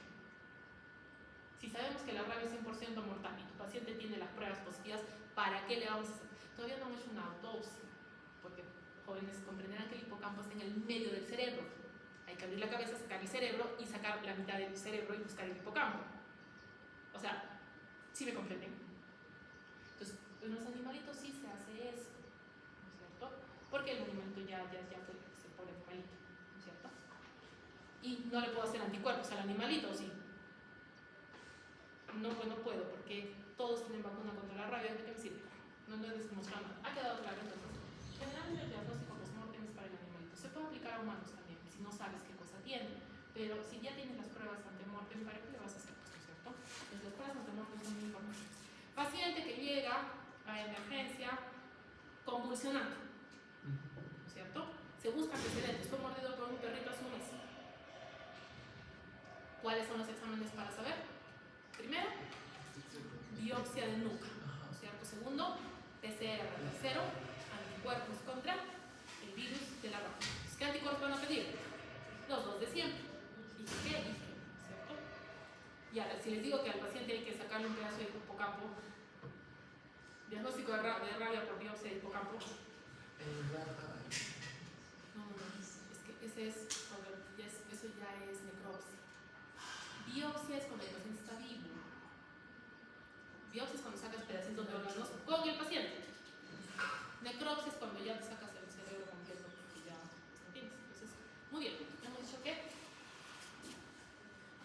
si ya presenta sintomatología, el paciente es igual mejor. Entonces, preexposición es muy importante. Vacunar. Si capturan a los veterinarios, por favor, vacúnenlos a todos. No, le pregunté, pídale un carnet de vacunación a un veterinario. No, todos los días estoy con los animalitos. Ellos creen en la vacunación natural. Que apapachas al animalito y si sobrevives bien y si no, no. Entonces, muy importante. Herida. Lavado con abundante agua y jabón. ¿Qué más? Suero antirrábico. Instilar es gotear y luego está inyectar la inmunoglobulina. ¿Entienden? Por eso son separados. ¿Es lo mismo? Sí, es inmunidad pasiva. Y luego, colocar la vacuna antirrábica. Eso es inmunidad activa. Jóvenes, nosotros somos una de las ciudades con la mayor cantidad de casos de rabia urbana. Si es que alguien ha caminado por, ¿cómo se dice?, la parte de detrás del Avelino, o si no, por la parte, por el aeropuerto, un poquito más arriba, hay jaurías caminando, sí, y entonces por todo lado, no sé si son perritos de casa o son perritos silvestres, porque muchas veces son perritos de casa vacunados, pero igual, ¿quién dice que no se están juntando con un animalito que tiene rabia? Entonces es bastante peligroso y por eso es muy importante las campañas de vacunación. Hay que vacunarlos todos los años, a perritos y gatitos, ¿cierto? Para disminuir. Nosotros tenemos este problema, pero mucho más de San Cusco y Ubuntu, pero igual, estamos ahí cerca, ¿no es cierto? Entonces, en nuestra ciudad, Cerro Colorado es uno de los que tiene el peor problema de perritos en toda la zona de Cono Norte, porque los perritos así caminan así como si fueran pandillas. Da mucho miedo, ¿listo? Entonces, jóvenes, ¿ustedes creen que este animalito les puede contagiar rabia? Sí, los mamíferos silvestres tienen la posibilidad de contagiar rabia. Entonces, estoy en contra de que acaricien perritos y gatitos. ¿Qué creen que opina de acercarse a animalitos que no son domésticos? Mala idea, ¿no es cierto? Entonces, sobre todo estos animalitos se están acercando mucho a la ciudad porque comen de la basura. Entonces uno deja la basura con comidita, van a venir, ¿no es cierto? Y si encima van a ir a saludarlo, pues les va a arañar o les va a morder. ¿Y qué les puede dar? Rabia, ¿no es cierto? ¿Y se la buscaron o no? Yo no sé, nomás digo. Muy bien, entonces, ¿qué nos toca ahora? Los Orthomyxoviridae. Los Orthomyxoviridae son toda una familia, ¿no es cierto? Aquí está el virus de la gripe. Los más importantes son el virus A y el virus B. El virus A es el más importante. ¿Por qué? Porque es el que puede hacer shift antigénico y drag antigénico. ¿Qué significa eso? Que puede pasar de los animalitos a los humanos con facilidad. El virus B se contagia entre personas. Entonces, ¿cuál es el que más nos preocupa? El virus A, el influenza. Entonces, el ortomixo es influenza. Y como verán, después está el paramixo, que es el parainfluenza, ¿no es cierto? Entonces, ¿cómo era el síndrome gripal? Habíamos dicho. ¿Dónde me quedé? ¿Cuándo se fue Liceo? ¡Qué barbaridad! No, le toca después. Claudia, ¿cómo era el síndrome gripal? Muy bien. Muy bien. Pero empezamos lo primero. Antes de todo, ¿qué tiene? Antes, más justo antes. Primero tiene que tener resfriado, ¿no es cierto? Que es los ojitos rojos, la naricita con catarro, ¿no es cierto? ¿Y es normal tener resfriado con fiebre? No. Por eso es muy importante tener un termómetro. Porque si están resfriaditos y hacen fiebre, eso sí puede ser gripe. Pero si están resfriaditos, sufren, lloran y se desesperan y no pueden ni pasar el agüita, pero no tienen fiebre, van a estar bien en 3 días, así que no tengo que preocuparme de ustedes. ¿Listo? ¿Ha quedado claro? Entonces, por eso la diferencia entre gripe y resfriado, ¿no es cierto? Entonces, si es que alguna vez se sienten malitos, sí sería ideal que tengan su termómetro, porque si tienen fiebre, ahí sí tienen derecho a todas los colesterol. Muy importante. La glicoproteína de superficie va a ser la hemaglutinina y la neuraminidasa. Ahora hay que aprender eso sí. HN, ¿no le suena? La gripe HN. Entonces la H es de hemaglutinina y la N de neuraminidasa. La H, la hemaglutinina, es el ligando. La neuraminidasa va limpiando la superficie celular para darle mayores lugares de unión al virus. O sea, este llega, se une y le limpia el espacio como cuando ustedes guardan para los compañeros, ¿no? ¿Sí? Llegan, comienzan, tiran la cartera, no sé qué más, la cartuchera, todo 3, 4 segundos, así, ¿cierto? Es lo mismo. Aquí están en su fase de neuraminidasa. Entonces, es un virus ARN también muy importante y hemos dicho que el problema principal del virus influenza A es que puede pasar de los animalitos. ¿Y por qué pasó esto, jóvenes? No sé si ustedes han visitado el campo, pero es muy frecuente que los animalitos como ovejitas, chanchitos, pollitos vivan al costado de la casa. Entonces ellos tienen el virus y cuando el virus muta, contagia a las personas. Y entonces esto es más frecuente en lugares donde hay mayor población. Pues esas personas van y cuando van a la ciudad van contagiando y contagiando. ¿Listo? En nuestro caso, en la época moderna actualmente, generalmente esto se contagia en los aeropuertos y en todo lugar realmente donde uno esté cerca, ¿sí? Entonces el virus gripal B, el virus influenza B, ese sí se transmite de humano a humano. Entonces hemos dicho que la proteína hemaglutinina tiene como receptora ácido ciálico. ¿Dónde está el ácido ciálico? Es parte de las glucoproteínas que se encuentran en las celulitas, generalmente en la mucosa respiratoria. Estos tampoco tienen límite de temperatura, se pueden reproducir normal a temperaturas frías como a temperaturas de 37 grados, que nuestro cuerpo puede avanzar y avanzar. Rápidamente avanza por la vía respiratoria y va a generar broncoespasmo con paralización del sistema ciliar. Jóvenes, el moquito se produce continuamente y se va eliminando. En cambio, si es que no se elimina el moquito, ahí va a estar. Entonces, la neuraminidasa ayuda, como les digo, a hacer limpieza mediante la ruptura de ácidos ciálicos. Entonces, el deslizamiento antigénico, ¿qué cosa es? El cambio de las proteínas del virus para, en vez de solamente atacar pollitos, también ataque humanos. Y lo mismo pasa de los chanchitos a los humanos. Por eso, ¿se acuerdan de que hemos hablado de la gripe? Se ha escuchado hablar de la gripe aviar y la gripe porcina, ¿cierto? Entonces, estos animalitos, como están muy cerca y actualmente hay muchas granjas, sigue siendo un problema porque no sabemos cuándo será la próxima vez que pase esto. Como les digo, el virus de la influenza de tipo A fue responsable de la gripe española. La gripe española fue la anterior pandemia, que ya les digo fue en 1918, ¿cierto? Entonces, más o menos 100 años desde la anterior pandemia a la actual. No sabemos cuánto les tocará a ustedes. No tenemos... la anterior pandemia que tuvimos fue la peste bubónica y esa fue de 1600. Entonces, ¿a cuándo les tocará? No sabemos. Muy bien, entonces, ¿qué hemos dicho?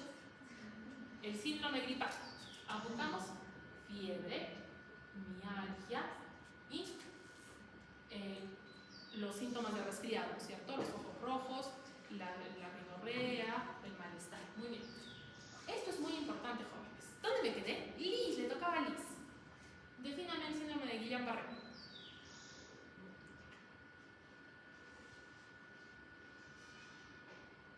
Niños. No me acuerdo. Muy bien. Necesitamos criterios, ¿cierto? Lo más importante es que es una parálisis. Primero es simétrica. ¿Listo? Es decir, que es igualita en el lado derecho que en el lado izquierdo. Siguiente, ascendente. Primero afecta las piernitas, luego la cintura, luego las manitos, ¿no es cierto? ¿Y luego a dónde llegará? Al diafragma. ¿Y mi paciente? Dejará de respirar, ¿no es cierto? Y espero que haya alguien cerca para que le dé reanimación, porque si no fuimos. Entonces, ¿qué hemos dicho? El síndrome de Guillain-Barré clínicamente es una parálisis simétrica distal ascendente. Es distal, simétrica, ascendente. Y está. ¿Y es secundaria a qué? A diferentes infecciones. ¿Por qué esto es importante? Porque el paciente tiene otra enfermedad, no tiene Guillain-Barré de comienzo. ¿Tiene? Por ejemplo, otra enfermedad que da esto es Campylobacter. Campylobacter ya les había dicho que es una causa importante de diarrea del viajero, pero no la tratamos, ¿no es cierto? Entonces, muy bien. La influenza no es cualquier cosa, ¿no es cierto? Porque le puede dar síndrome de Guillain-Barré. Ya hemos aprendido qué era el Guillain-Barré. Parálisis distal simétrica ascendente, ¿no es cierto? Ahora eso me lo va a decir el paciente seguramente. No es cierto. ¿Qué dirá el paciente? No puedo caminar, no siento mis piernas. ¿Cuándo comenzó? Ayer, anteayer, son 24, 48 horas. Y ahora no siento mis manos, ¿no es cierto? Y tú le haces las pruebas y en las dos manitos no es igualito, no hay prevalencia, no puedo escribir. Y ya vemos a la mano derecha, ahí tampoco puedo. Pero bueno, muy importante. Síndrome de Reye, ¿ese les he enseñado? ¿En serio? Bueno, tú. Encefalitis por aspirina. Este es una situación en la cual, si tu paciente tiene infección por influenza y tú le das aspirina, cuando tú no le vas a dar, ¿qué es lo que pasa? El paciente tiene fiebre, ¿no es cierto? Tiene dolor de cabeza, tiene dolor de cuerpo. Se encuentra una aspirina en la casa. Y como además tiene virus de la influenza, esto va a hacer que se produzca mayor fiebre, puede convulsionar. ¿Se acuerdan que la encefalitis cómo era? Todo la meningitis, pero feo, ¿cierto? Entonces le duele más la cabeza, tiene rigidez de nuca, puede convulsionar, puede vomitar. ¿Y todo por qué? Por las aspirinas. Jóvenes, cada vez que tengan fiebre, ¿qué vamos a dar? Paracetamol, porque el paracetamol no da síndrome de Reye. ¿Listo? Entonces, el síndrome de Reye es de la influenza, no. Es un riesgo si el paciente con influenza toma aspirina. Entonces, ¿qué vamos a hacer? ¿Vamos a ser amigos de la aspirina? ¿Vamos a hacerle propaganda de la aspirina? ¿Estamos a favor de quién? Del paracetamol. Muy bien. Entonces, muy importante, jóvenes, tenemos que hacer el diagnóstico. Generalmente, este también se puede hacer por hisopado, sino por pruebas de sangre. ¿Listo? Es muy importante. ¿Por qué? Porque ya he dicho, no es lo mismo tener resfriado que tener influenza. ¿Listo? Entonces, pero todos los pacientes con gripe tienen influenza. ¿Cuál es la otra gripe que conoces? Entonces, ahí hay que tener distinción. La enfermedad se llama COVID-19.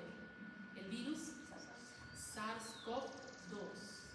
Te dirán, doctora, pero jóvenes, todavía sigue existiendo el SARS-CoV-1 también y el MERS. No los hemos erradicado, sino que se contagian menos, aparecen menos, pero se parecen, ¿no es cierto? ¿Ha quedado claro? Entonces, la influenza no se puede hacer por cualquiera de los métodos para virus, eso está facilito, ¿listo?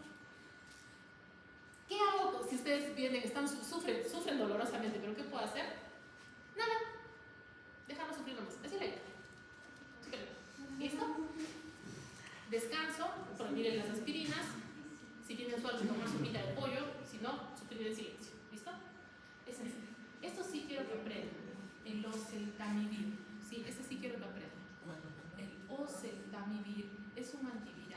que ha demostrado disminuir la replicación del virus de influenza. ¿Por qué es importante, jóvenes?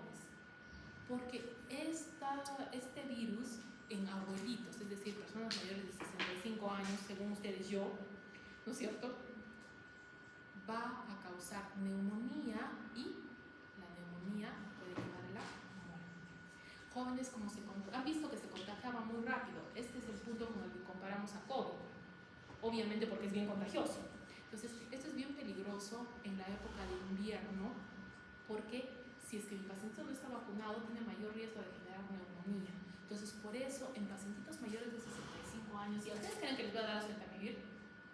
Si están sufriendo mucho, sí. Si es que están con el estomaguito suelto, sufren, lloran y se desesperan, sí les podemos dar un curso de 3 días de oseltamivir, solamente para que no sufran, porque sí mejora los resultados. Pero si es que no hay para darles, pues se aguantan, pero sí para los abuelitos sí es importante. O sea, pues, ¿cuál es el tratamiento de influenza? Oseltamivir. O sea, las criaturas que creen que por ponerse una inyección de dexametasona van a mejorar de la gripe, tenemos que decirles que así no van a probar farmacología. Bueno, ¿ha quedado claro? Existen otras, pero el oseltamivir es el que mejor ha funcionado. Este se estuvo dando en una de las epidemias, que fue justo antes de la pandemia, que hubo un montón de casos de influenza, entonces todo el mundo estaba tomando oseltamivir. Comenzaban con la gripe y antes de ver siquiera la prueba estaban tomándose el oseltamivir y sí demostró ahorita. Entonces, muy bien. Jóvenes, ¿de dónde venía la H? Hemaglutina. ¿Y la N? Jóvenes, tienen diferentes números, ¿serán iguales? ¡Qué maravilla! Muy bien. Así es, por eso les digo, o sea, estas son como estirpes, pero puede haber mutaciones y por eso es de que a veces se reactiva la enfermedad. Eso no chequé. Las influencias de tipo A son las que, ¿cómo se llama cuando un virus pasa de los animalitos a los humanos? No. No, virus, dijo la. Cuando el virus pasa de causar enfermedad exclusivamente en animalitos a causar enfermedad también en humanos. Shipa. Deslizamiento antigénico, que es draft. Shift es el otro. Deslizamiento, ¿qué? Deslizamiento antigénico. Sí, el shift puede ser, pero es en inglés. Entonces, la zoonosis es que el virus es igualito. Atacaba animalitos y puede atacar humanos porque somos mamíferos. Pero el deslizamiento antigénico es que antes era solo gripe de pollito y ahora también esa le ha contagiado a los humanos. ¿Ha quedado claro? Entonces, estas son las gripes que conocemos como gripe aviar, gripe porcina y todo lo demás, ¿no es cierto? Entonces, por eso los meses. ¿A quiénes vacunamos? A los niños pequeños y a los adultos mayores. A la población, a nosotros, por ejemplo, nos corresponde, a nuestro personal de salud, ¿sí? Porque no es bonito estar sufriendo influenza. Muy bien, ¿qué más? Muy importante la vacunación cada 2 años, porque la mutación de los antígenos es frecuente. Entonces, por ejemplo, ustedes dicen, me he puesto mi vacuna de influenza, ¿sí? Porque cuando los mandamos a vacunarse contra la hepatitis B, se vacunaron contra todo, ¿no es cierto? Sí, regresaban con las vacunas más exóticas, creo que es una de fiebre amarilla. Pero bueno, ya. Sigue valiendo para 2030, ya no. Entonces, esta generalmente en pacientes de riesgo se recomienda que se vacunen cada año. Porque, por ejemplo, si tienen problemas cardiovasculares y cosas así, medio riesgo, entonces mejor ponerle su vacunita todos los años. Para nosotros y para la población en general que necesita vacuna, cada 2 años. ¿Por qué? Por los cambios antigénicos. No es el mismo virus cada año. Y entonces por eso es que la vacuna deja de ser vigente. Muy bien, entonces estoy dando pero no era lo mismo. El otro era ortomixo y este es paramixo. Es por la distribución de las espículas. ¿Quién está llevando bioquímica? Los ejes son distintos, es lo único, pero son familias semejantes, ¿listo? Paramixo, de hecho, tenemos varias especies, ¿cierto? Primero está la parainfluenza, ¿quién creen que se parece? Inclusive hay algunas vacunas que tienen influenza y parainfluenza en la misma vacuna, pero esta suele ser un poquito menos peligrosa y tiene menos probabilidad. Y además ataca a más campo de edad, ¿no es cierto? Luego tenemos el morbillivirus, es el sarampión. ¿Con quién se podría confundir el sarampión? Con rubiola. Muy bien. Y por último está el virus de la parotiditis. Ah, ese es para la gripe, usa la gripe. ¿Cuál era el otro nombre de la parotiditis? ¿El nombre común? Paperas. Paperas, ¿no es cierto? Entonces miren ustedes, sarampión y papera, ¿por qué estas con quién dijeron que se van a confundir? Con Rubiola. ¿Y les suena de algo? Sarampión, rubiola, papera. Sí, tiene. Es la vacuna. La triple viral, ¿no es cierto? Entonces, son virus que van bien y no van a matar a mi paciente. No, entendido. Entonces, los paramyxovirus tenemos primero al virus de la parainfluenza, luego al virus del sarampión y por último al virus de la parotiditis. Aquí, otra de las familias es muy importante, el virus sincicial respiratorio. El virus sincicial respiratorio es una causa muy importante de enfermedades del sistema respiratorio en niños menores de 2 años. Este de aquí lo van a ver y de hecho es muy frecuente y muy conocido. Pues también son ARN, como les digo, otra vez, hemaglutinina y neuraminidasa. Porque les he dicho, son muy parecidos a uno, lo único que cambia es la distribución espacial. Estos van a presentar una estructura antigénica estable, es decir que si el año pasado a mi sobrinito le dio virus sincicial respiratorio y hoy día le voy a dar, ¿es el mismo? Sí es el mismo. En este caso sí. Entonces, ¿aquí nos ayudan las vacunas o no? Sí, o ustedes han visto que les diga, para la vacuna del sarampión hay que cambiar. No, ¿cuántas veces al año ponemos la vacuna? Una. Y si pones refuerzo es sarampión, rubiola por el riesgo de la gestación. La parotiditis con una vacuna ya estás para toda la vida. ¿Listo? Entonces, esto de tener estabilidad antigénica hace que las vacunas vayan a largo plazo. ¿Ustedes creen que les diré vacúnense contra el sarampión cada 2 años? No puede. Con uno es más que suficiente. ¿Entendido? Entonces, como les digo, igualito que el otro, sino que la distribución espacial, por eso se llama paramyxovirus, por eso los trabajamos juntos. Entonces, primero, para influenza, ¿no es cierto? Los más frecuentes son 1 y 3.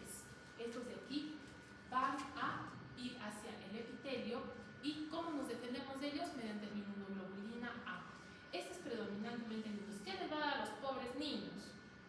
Croup. ¿Qué es croup? Laringotrapeobronquitis. ¿Eso está bien feo o no? Entonces tosen raro.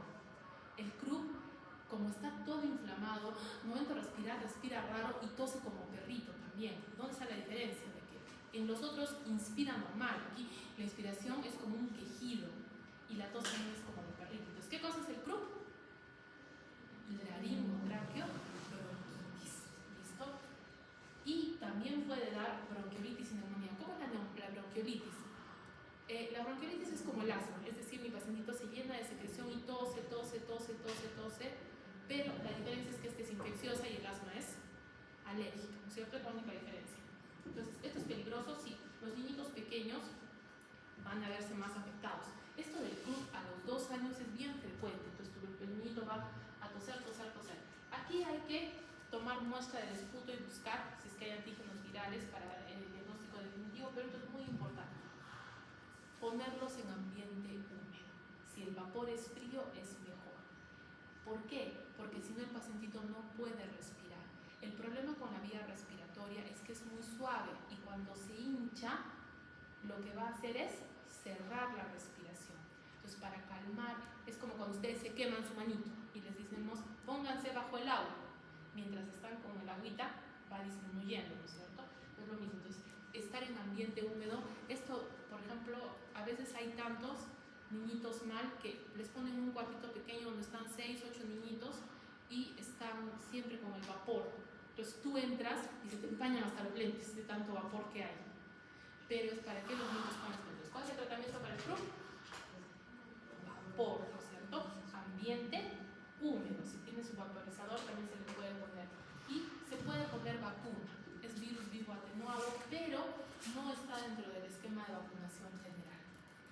muchas veces solamente se aplica a niños que tienen riesgo, niños que tienen asma o cualquier otro problema. Siguiente hemos dicho, el sarampión. ¿Qué es lo que es? ¿Por qué está nuestro dibujito aquí? Estas manchas rojas se llaman enantema. Cuando el enantema está a la altura del segundo molar, eso se llama mancha de Koplik. La mancha de Koplik es un signo patognomónico de sarampión. ¿Cuál es el signo patognomónico de sarampión? Ahora, ¿todos los pacientitos con sarampión tienen mancha de Koplik?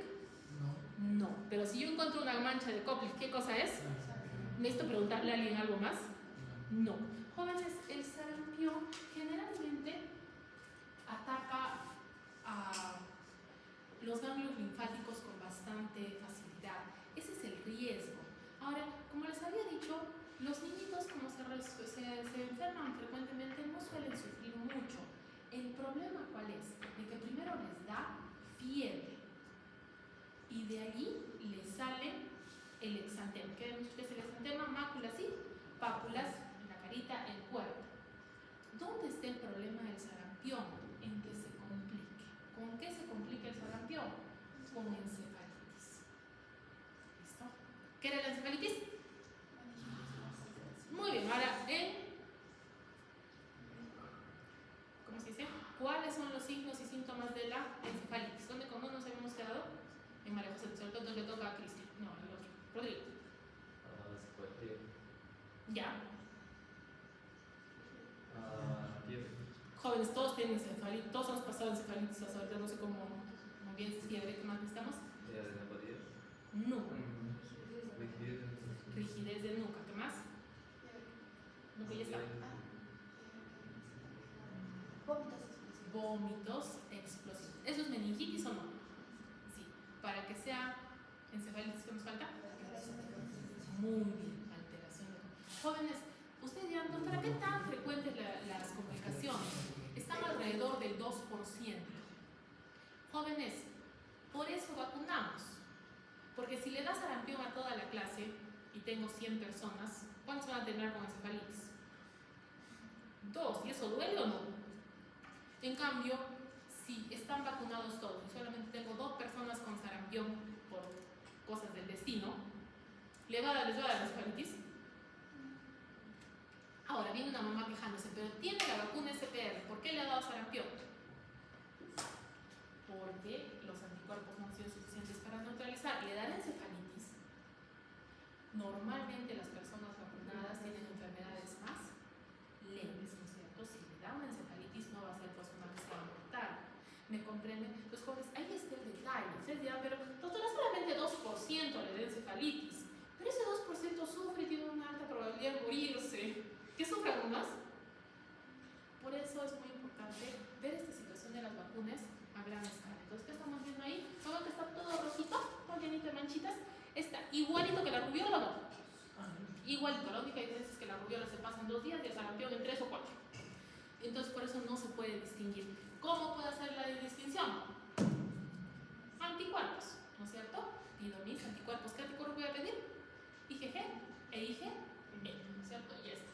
Entonces, es muy contagioso y el problema es este, de que antes de que le salgan las manchitas es cuando más contagia. ¿Qué tenía? Fiebre, malestar, ¿estaba contagiando a todo el mundo o no? Le salieron las manchitas y ya ¿qué me queda? Decirle a todas las personas que están en contacto con el pequeñito, vigílenlos y si les da fiebre, ¿qué cosa es?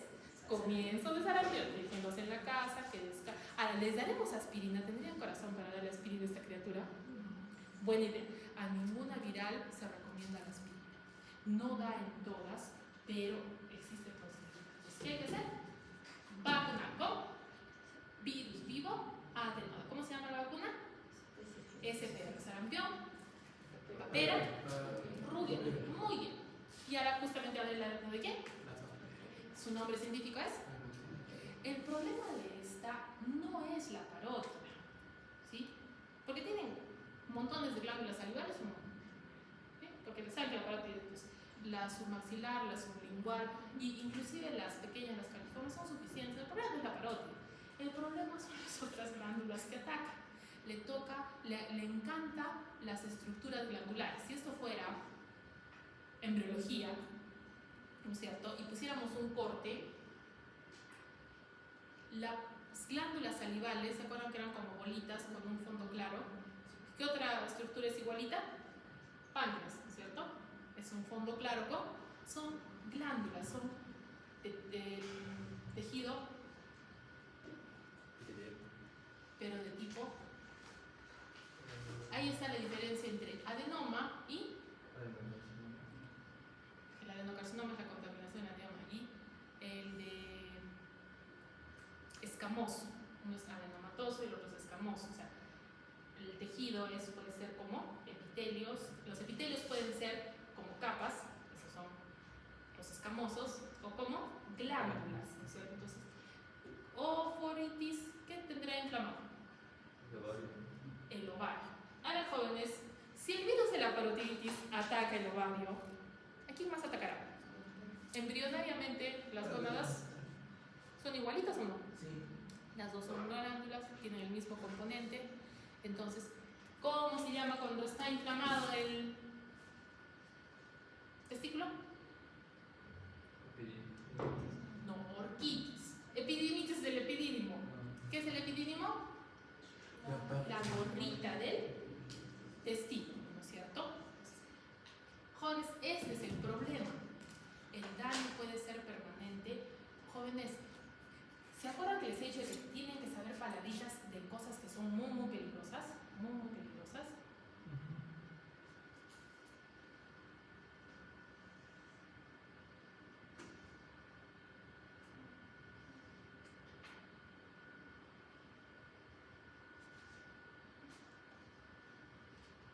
Una de ellas es la pancreatitis. Jóvenes, donde ustedes se encuentren, escuchen pancreatitis, la mortalidad está por el mismo nivel de la sepsis. Entonces la pancreatitis es una cosa muy seria. Ustedes dirán, doctora, pero no es tan conocida. ¿Por qué? Porque la pancreatitis, si la controlas a tiempo, puede salvarse el paciente. Si se te sale de control, se te muere. ¿Listo? Entonces, cuando ustedes escuchen pancreatitis, hay que ser enérgicos en el tratamiento. Ahora, la parotiditis generalmente se ve sobre todo en la inflamación de la carita, ¿no es cierto? Parece que está como que se ha puesto todo papas ahí, porque la parótida es una glándula externa. Pero la parótida, ya, se muere la parótida, ¿qué va a pasar? Nada. O sea, ¿me entienden? No ponemos la vacuna por la parótida, sino por el daño interno. Ovarios, testículo, pueden perder su capacidad de reproducción a largo plazo si es que es un caso severo. Y la pancreatitis es una enfermedad delicada. Los niños con pancreatitis, las personas con pancreatitis tienen que estar hospitalizadas a veces para poder salvarse, tienen que estar varios meses. ¿Eso es bien grave o no? ¿Que le dé parotiditis o lo vacunamos? Lo vacunamos mejor, ¿no? Sí. Ahora, esta generalmente da en jovencitos, o sea, cuando no estaba la vacuna todavía puesta para todos, generalmente da entre los 8 o 10 años. ¿Listo? Entonces, le encantan las glándulas y puede atacar otras áreas como las articulaciones del pericardio. No es muy frecuente, es una versión complicada. La mayor parte de veces no era severa. ¿Qué hacemos? Dosar IgM e IgG. Jóvenes, ¿cuántas veces le da parotiditis uno en la vida? Uno, ¿no es cierto? Pero el problema es que no siempre hay sintomatología para el daño a largo plazo. El páncreas se puede recuperar. Sí, si es que el paciente sobrevive, se recupera. Pero la inflamación del testículo y la inflamación del ovario no tiene sintomatología. O sea, el niño no se va a quejar porque no se pone muy grande, sobre todo los varoncitos, no se pone grande. Las niñas ya ni les digo, ni se enteran.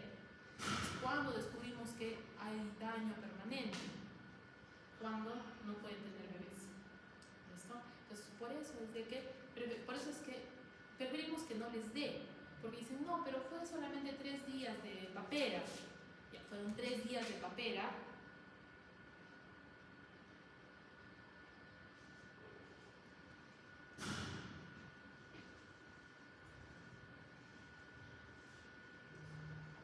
Y si ha habido daño interno, ¿qué hacemos? ¿Ha quedado claro? Muy bien, entonces, por último nos queda el virus sincicial respiratorio.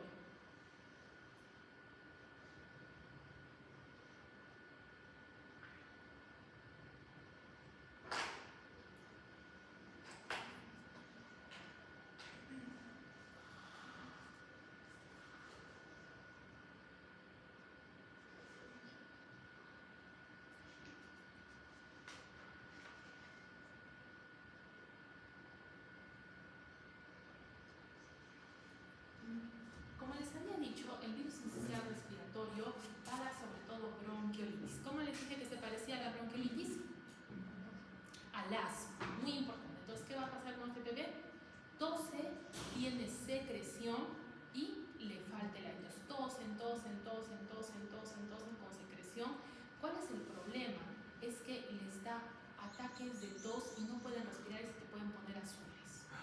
¿Listo? Entonces, y esto generalmente, ¿por qué no es asma? Porque estos niños son pequeños, generalmente son menores de 2 años, pero es generalmente en niños. Es como si es que nos diera de niños y para más adultos no lo sentimos. Simplemente que sentimos un resfriado y mientras tanto le estamos contagiando a las pobres criaturas o no. Entonces, vamos a dejar a que las busquen a las compañeras. Nos vamos a dejar que besuqueen a todo el mundo.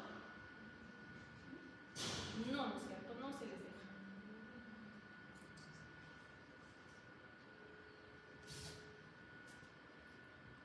El problema de este virus es de que si le da muy pequeñito a los bebés puede ser causa de muerte súbita. ¿Qué cosa es la muerte súbita? Muchas veces van a escuchar que niños pequeños estaban durmiendo y de pronto fallecieron. Por favor, ¿ya saliste?